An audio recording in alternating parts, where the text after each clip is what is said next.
Gurmagat, Las Count Cordogus Time Lawn Sosta Laurich Eran Ocod Starul Shin. The 1918 general election remains a seminal moment in our country's history, a defining point when poets, visionaries and soldiers came together with the mass of our nation to build a republic. They voted for equality and independence. They voted to break the link with Britain. They voted to make good the promises of the proclamation, and they voted for Sinn Féin.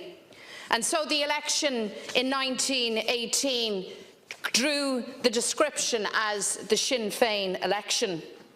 The Sinn Féin manifesto of 1918 stated unequivocally that Sinn Féin would achieve our aims by withdrawing Irish representation from the British Parliament and by denying the right and opposing the will of the British government or any other foreign government to legislate for Ireland. And so, Las Count Corla, as we meet 100 years almost to the day on, it is therefore ironic, telling and ironic that there are those in this Dáil today that would espouse otherwise. Some of them might well be very comfortable on the benches of Commons or even in the Lords. They might be very much at home at the Palace of Westminster. They might cross their fingers and swear an oath to the British Crown in exchange for privilege and the pretence of power. And this, of course, is nothing new and achieves nothing. That might be their way, but it's not our way. It's not the Sinn Féin way. We stand by the people who vote today for Sinn Féin MPs and who look to Dublin and not London for leadership. Some people who come here today and laud the achievement of those who in 1918 refused to take their seats in the British Parliament on the basis of a mandate for the people. And yet they espouse the utter nonsense and utter hypocrisy of urging the Sinn Féin of today to go against that very mandate. So 100 years on, let me put it very clearly.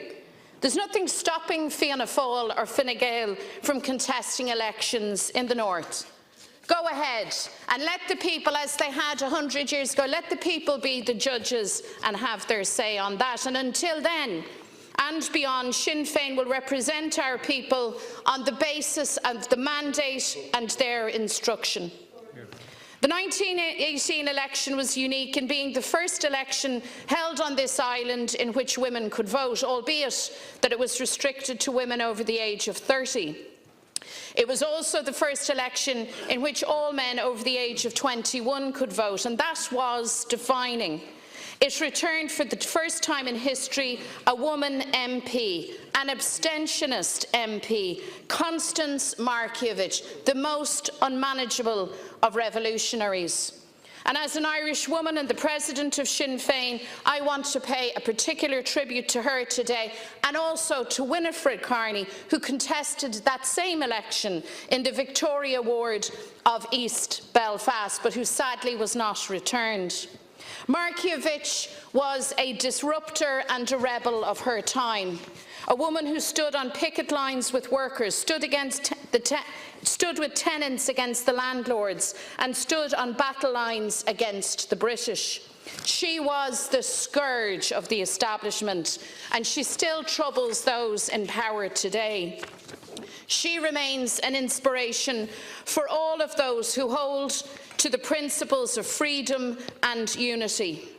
And I wonder what she'd make of the Dáil today, where party political self-interest pretends to be the national interest.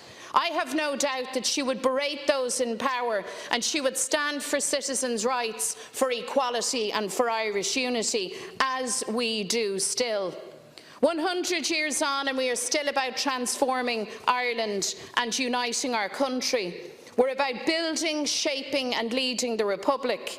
Our task, like the Sinn Féin MPs elected in 1918, is to realise the Republic of the 1916 proclamation, and today shouldn't be simply about commemoration or remembrance.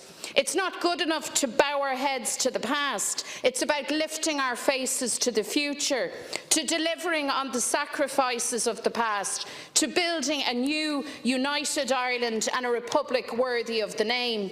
An opportunity to reflect on the need to end the division of our country definitively and to bring about a united Ireland. That is Sinn Féin's central task. Unfortunately, there are people gathered in this place who take a different view, and every time that Irish unity is raised, bow their head and say not now, that this is not the time. Well, I say otherwise, Count Corla, because now is the time. Now is the time to build a new united Ireland. So let's plan for a referendum on Irish unity. Let's give the people of this island again their say, north and south, in accordance with the provisions of the Good Friday Agreement. Last Count Corla, let's not just look back in awe of the great men and women of 1918, but let's look forward and let's finish their work. That is the only fitting honour to their legacy. An Phoblacht Abu agus Gurabila Mahagut. Brendan